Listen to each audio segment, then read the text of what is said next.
یہ رجب کا مہینہ آ کر ہر سال یہ یاد دلاتا ہے کہ حضور پاک صلی اللہ علیہ وآلہ وسلم کے معراج کے واقعے کو بھی ہم لوگ یاد رکھیں۔ دنیا کے اندر حضور صلی اللہ علیہ وآلہ وسلم کو بہت زیادہ ستایا گیا، تکلیفیں پہنچائی گئی۔ 13 سال تک مکہ شریف کے اندر کافر لوگ پریشان کرتے رہے، تکلیفیں پہنچاتے رہے، مارتے رہے، پیٹتے رہے، گالیاں دیتے رہے، توہین کرتے رہے۔ یہ سب حضور صلی اللہ علیہ وآلہ وسلم نے برداشت کیا۔ شعب ابو طالب کی گھاٹی میں 3 سال تک حضور صلی اللہ علیہ وآلہ وسلم کو اور آپ کے خاندان کو قید رکھا اور بائیکاٹ کیا کہ کوئی کھانے پینے کی چیز ان تک پہنچ نہ جائے۔ یہ سب بھی برداشت کیا، اور اس کے بعد پھر جب وہ 3 سال پورے ہو گئے، وہاں سے باہر نکلے تو حضرت ابو طالب جو آپ کے چچا محترم تھے اور جو ہر وقت آپ کی حفاظت اور حمایت اور مدد کے لیے کھڑے رہتے تھے تلوار لے کر کہ کوئی میرے بیٹے سے کچھ کہہ نہ دینا، ان کا بھی انتقال ہو گیا۔ اور آپ کی جو بیوی تھی حضرت خدیجہ رضی اللہ عنہا، وہ بھی اور ان مائکے کے لوگ بھی حضور صلی اللہ علیہ وسلم کی مدد کے لیے کھڑے رہتے تھے۔ تو حضرت خدیجہ رضی اللہ عنہ کا بھی انتقال ہو گیا۔ پھر حضور صلی اللہ علیہ وسلم طائف تشریف لے گئے، یہ سوچ کر کہ ہو سکتا ہے طائف والے آپ کا ساتھ دیں، آپ کی مدد کریں، لیکن طائف والوں نے بھی بہت ظالمانہ سلوک کیا، بہت زیادہ ظلم و ستم کیا حضور پاک صلی اللہ علیہ وآلہ وسلم پر۔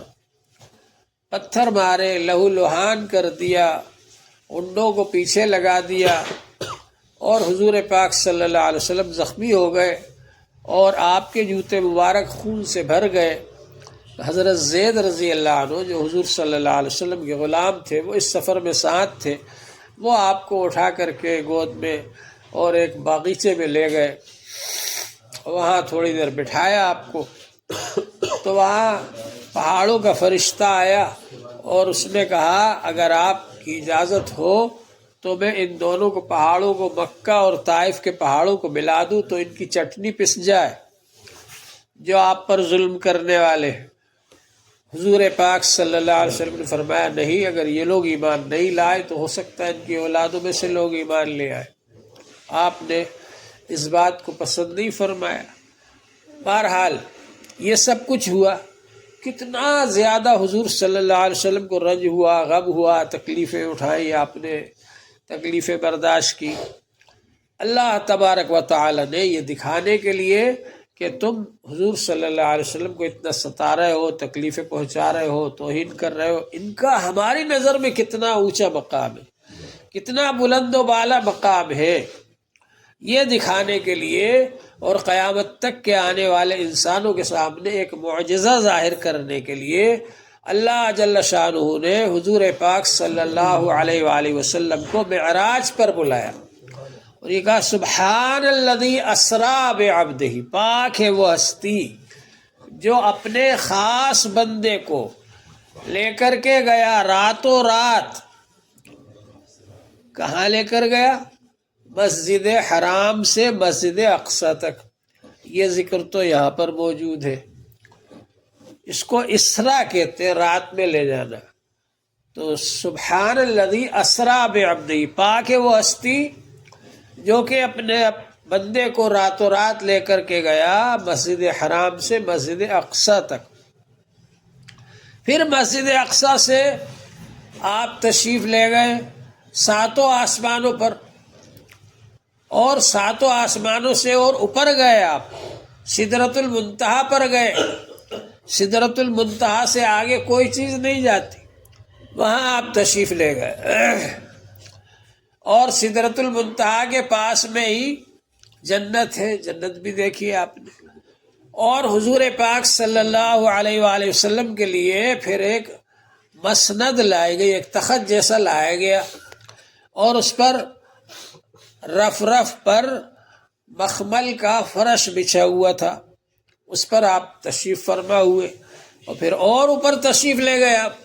صریف الاقلام ایک جگہ ہے جہاں فرشتے جو لکھتے ہیں اللہ کے احکام اور بندوں کی تقدیریں جو لکھتے ہیں ان کے قلم کی آواز آتی ہے لکھنے کی، وہاں سے بھی اور آگے گئے آپ، اور کہاں تشریف لے گئے؟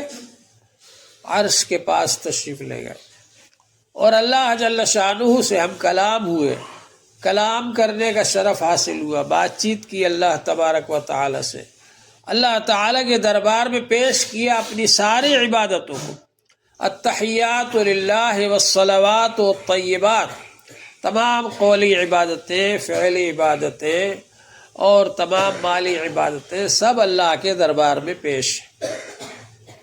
اللہ تعالی نے فرمایا السلام علیک ایھا النبی ورحمۃ اللہ وبرکاتہ، اے نبی صلی اللہ علیہ وآلہ وسلم آپ پر سلامتی ہو، اللہ کی رحمتیں ہو، اللہ کی برکتیں ہو۔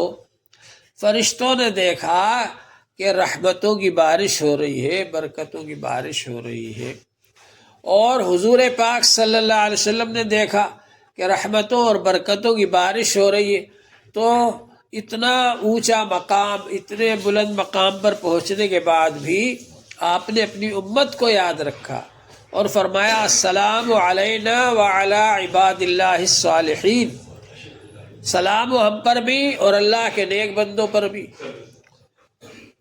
فرشتوں نے کہا اشہد ان لا الہ الا اللہ واشہد ان محمدا عبدہ ورسولہ۔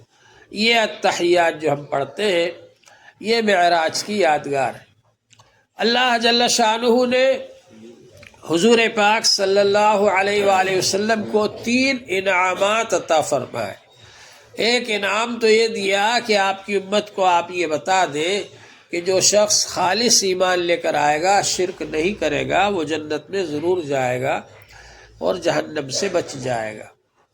ایک انعام یہ دیا کہ یہ نمازیں لے جاؤ 50 وقت کی، اور ایک انعام یہ دیا کہ سورہ بقرہ کی آخری آیتیں عطا فرمائی۔ یہ آپ لے کر کے جب تشریف لائے تو جاتے وقت بھی چھٹے آسمان پر موسیٰ علیہ السلام سے ملاقات ہوئی تھی، آتے وقت پھر ملاقات ہوئی، تو انہوں نے مشورہ دیا کہ آپ دوبارہ جائیں اور اللہ تعالیٰ سے عرض کریں کہ اس میں کم کر دے، میری امت تو دو نمازیں بھی نہیں پڑھ پائی، تو آپ کی امت 50 نمازیں کیسے پڑھے گی؟ تو آپ تشریف لے گئے تو اللہ تعالیٰ نے 5 نمازیں کم کر دی، پھر آئے 45 نمازیں ہیں، پھر موسیٰ علیہ السلام نے کہا اور جائیے اور کم کروائیے، اسی طرح بار بار جاتے رہے، آتے رہے، 5 نمازیں کم ہوتی رہی۔ آخر میں جب 5 نمازیں رہ گئی تو اللہ جل شانہ نے فرمایا کہ جاؤ، اب کوئی 5 نمازیں بھی پڑھے گا اس کو بھی ہم 50 نمازوں کا ہی ثواب دیں گے۔ پھر موسیٰ علیہ السلام نے کہا اور جائیے، تو حضور صلی اللہ علیہ وسلم نے فرمایا میں اتنی بار گیا کہ اب مجھے جاتے ہوئے شرم آتی ہے۔ یہ حضور صلی اللہ علیہ وسلم کی معراج کا واقعہ ہے۔ آپ نے اللہ جل شانہ کا دیدار کیا، زیارت فرمائی اللہ تبارک و تعالیٰ کی، وَكَانَ قَابَ قَوْسَيْنِ أَوْ أَدْنَىٰ، اتنا زیادہ قریب ہو گئے اللہ تعالیٰ سے جتنا کہ 2 کمانیں قریب ہوتی ہیں، بلکہ اس سے بھی زیادہ۔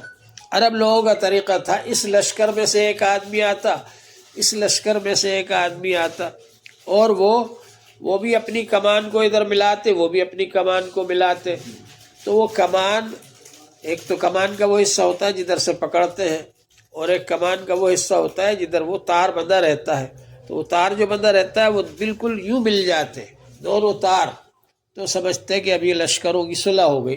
تو جس طرح وہ دونوں تار قریب ہو جاتے بالکل، اتنا آپ اللہ جل شانہ سے قریب ہو گئے، اور اللہ جل شانہ کی زیارت ہوئی۔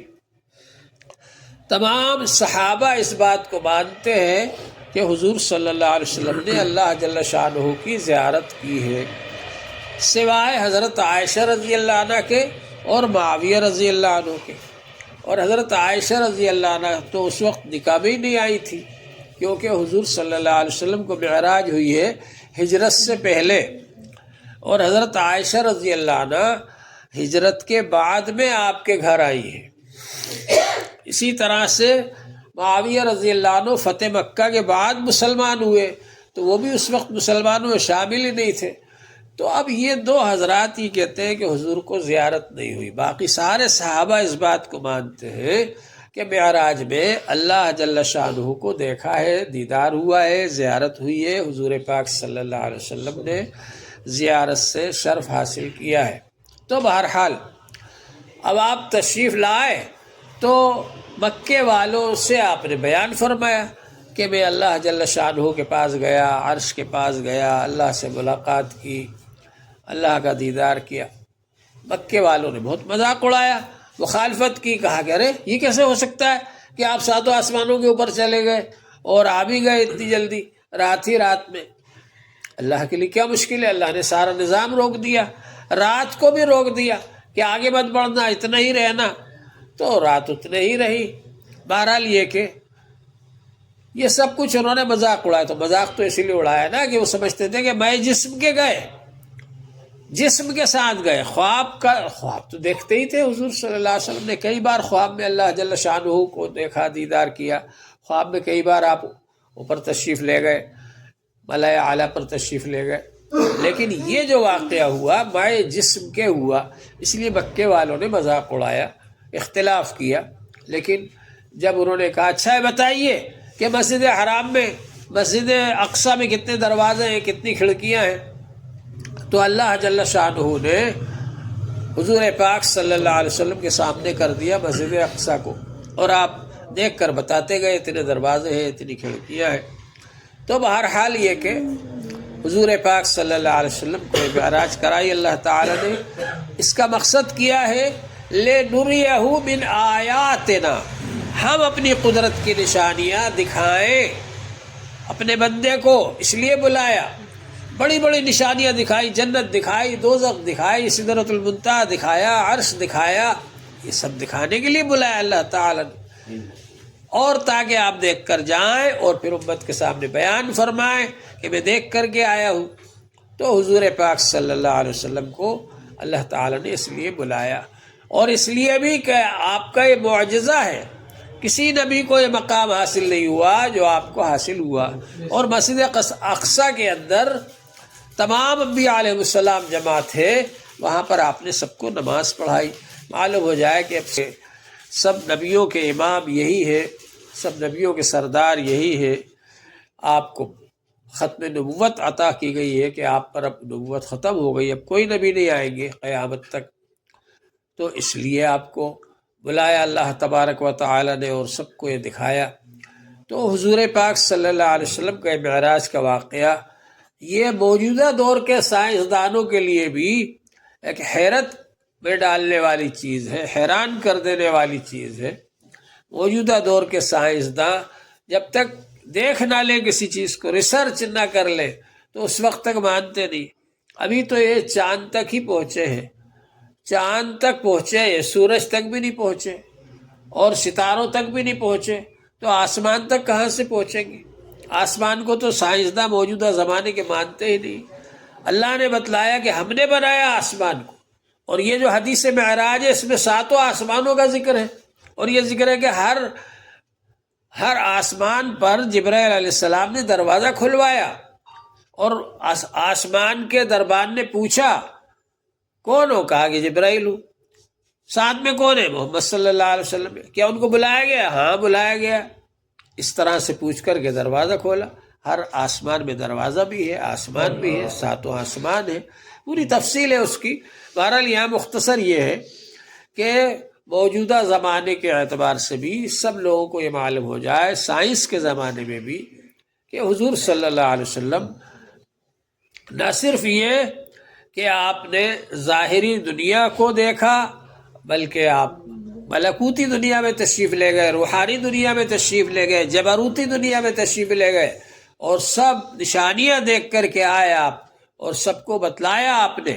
تو اس لیے حضور پاک صلی اللہ علیہ وسلم کی نبوت اور رسالت جو ہے وہ تمام انسانوں کے لیے ہے، اور قیامت تک کے آنے والے انسانوں کے لیے ہے۔ تو ہم کو یہ چاہیے کہ ہم اس کو یاد رکھیں، واقعہ معراج کو۔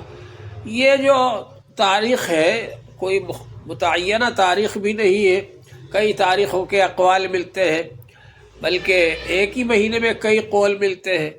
اسی طرح سے مہینے بھی مختلف قسم کے، لیکن راجع اور مشہور یہی ہے کہ رجب کی 27 تاریخ کی رات تھی وہ، جس میں آپ تشریف لے گئے معراج پر براق کے ذریعے۔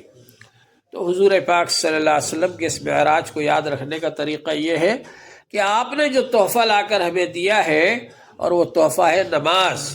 نماز کی ہم پابندی کریں، نماز پڑھتے رہیں۔ ان العبد اذا صلی یناجی ربہ، بندہ جب نماز پڑھتا ہے تو اپنے رب سے مناجات کرتا ہے، سرگوشی کرتا ہے وہ۔ تو اللہ تبارک و تعالیٰ سے بات کرنے کا ذریعہ ہے نماز، اللہ تعالیٰ سے سرگوشی کرنے کا، اپنی حاجتیں اللہ تعالیٰ کے سامنے رکھنے کا موقع ہے نماز کے۔ نماز پڑھیں اور اللہ سے دعا کریں۔